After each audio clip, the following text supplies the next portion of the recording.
So somebody in YouTube land sent me a private message yesterday with a link to a video clip from a recent Joe Rogan Experience podcast where Rickson Gracie is revealing some of the philosophies of his life at this time. And the video clip was entitled that courage is the opposite of conformity.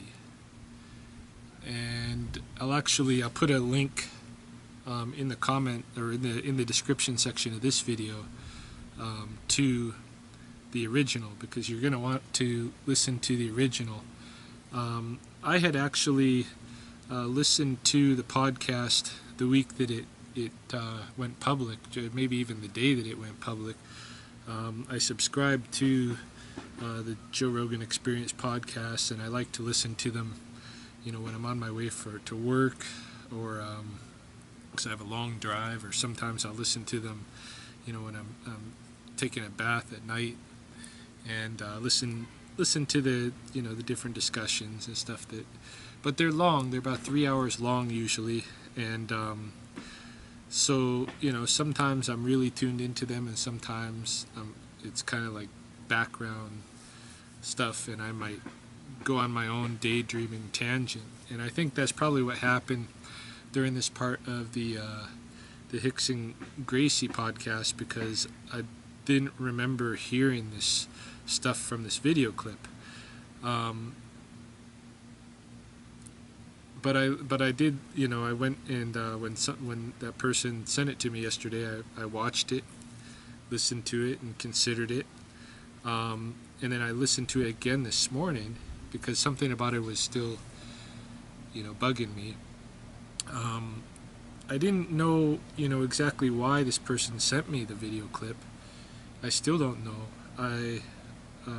They didn't preface it with any, descriptive statement or anything like that. It was just a link to the video, and I wrote to them and let them know that I had watched the video, or that I had heard the podcast, and but I was curious, why did they send me the link? Is it because they're suggesting that I'm a conformist, or that I'm courageous because I'm not a conformist? And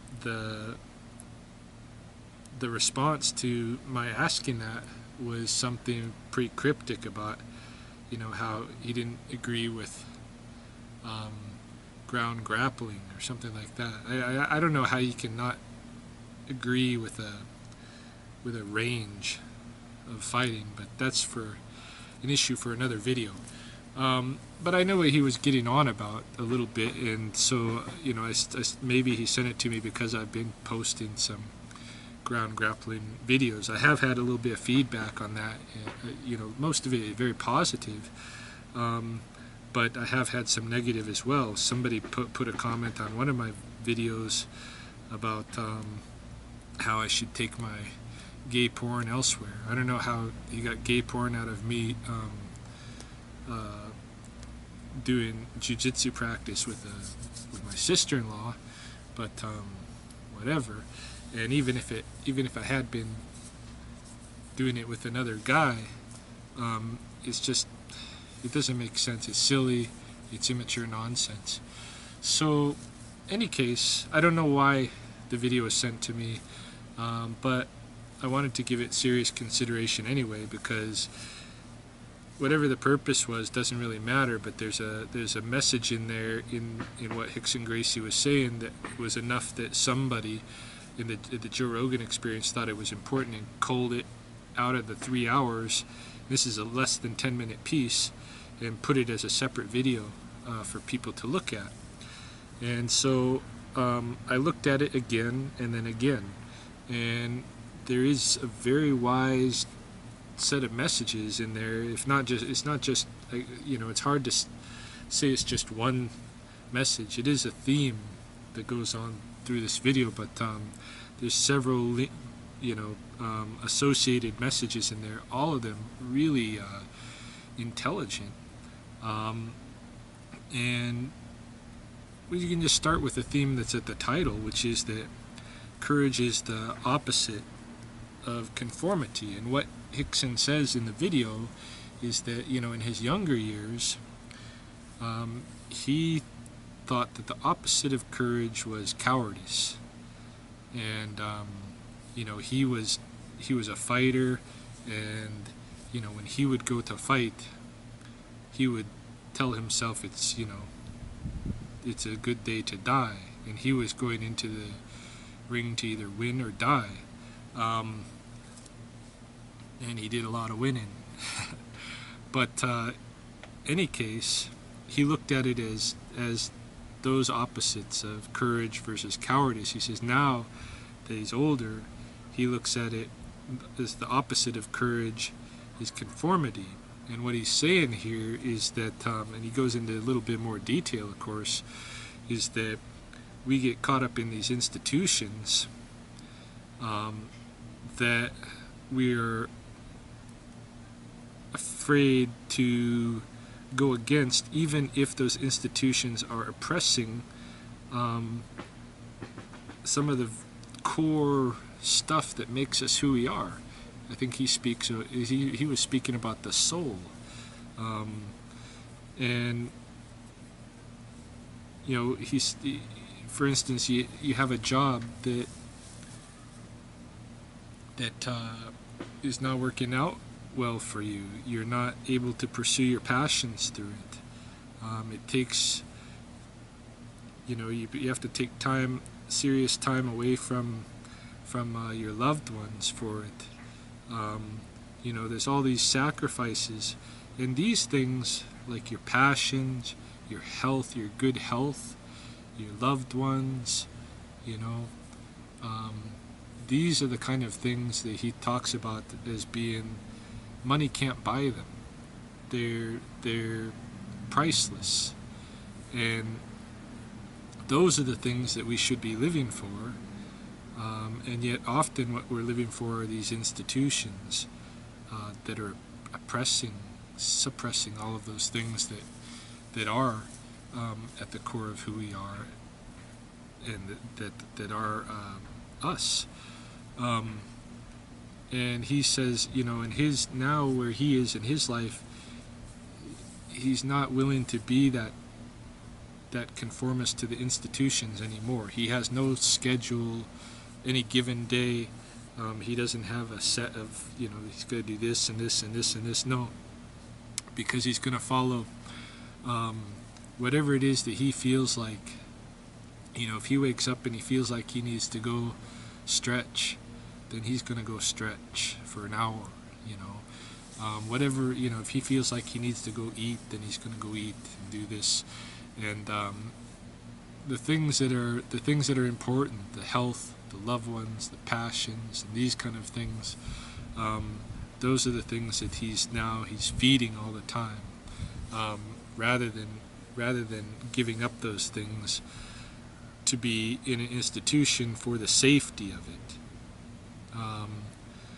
for the financial safety or whatever kind of safety that we fear to break out of this institution, even if it's not serving those needs to feed those priceless aspects of ourselves. So he's not doing that anymore. He's doing what he wants to do, but it's not just a selfish thing. He talks about how his whole life is service.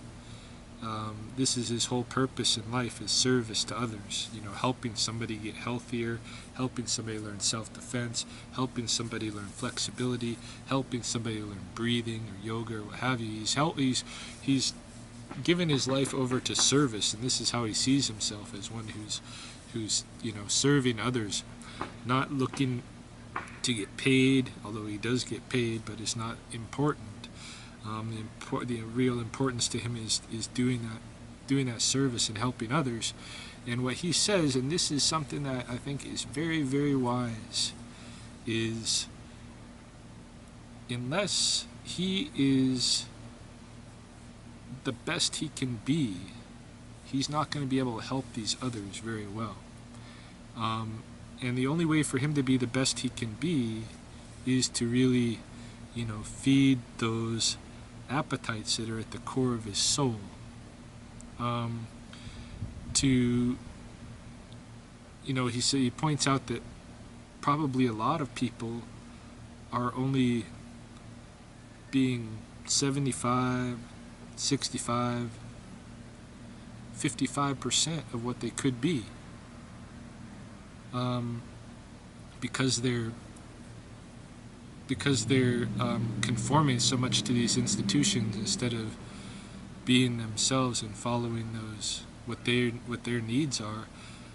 They're not reaching their potential, and because they're not reaching their potential, then their ability to help others is also decreased exponentially.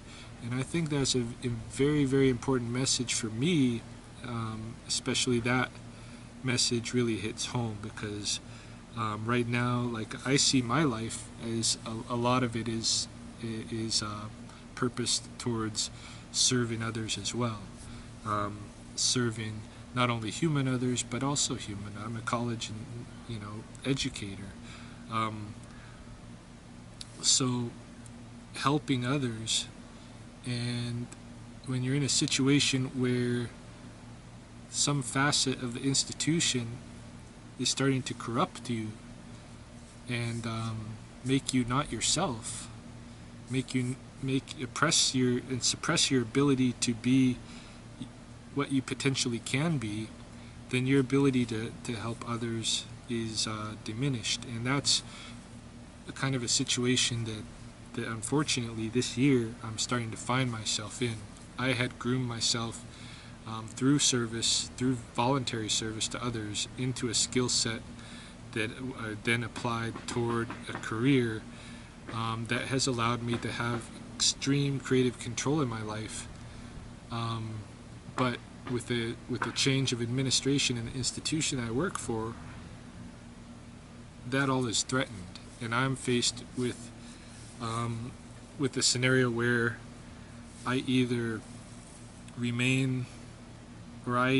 become corrupted, conform to what the new administration sees as important, and be safe, have that safety for myself financially and that kind of a thing,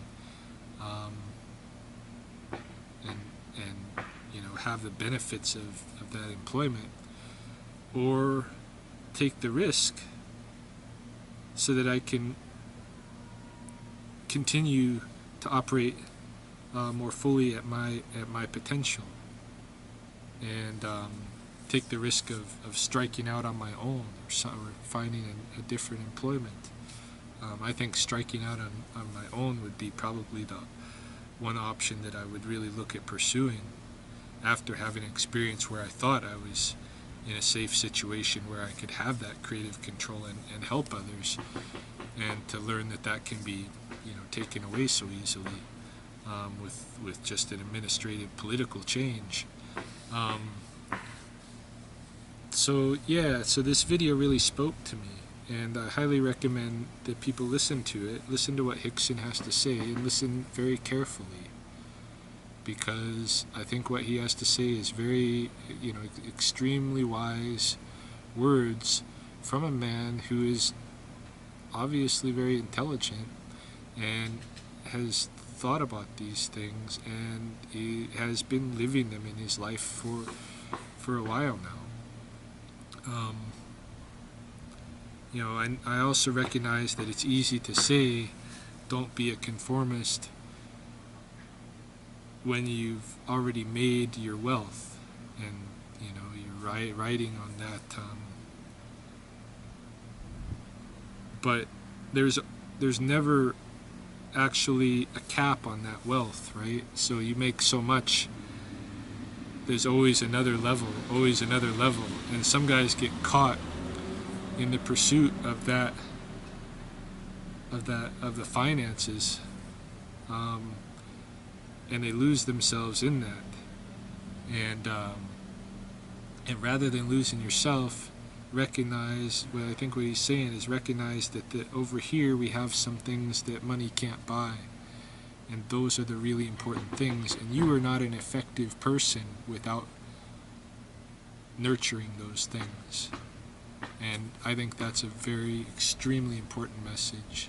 And I think this video should be widely shared, which is why I am responding to it and linking it to this response, so that others can will hear what Rickson has to say for themselves.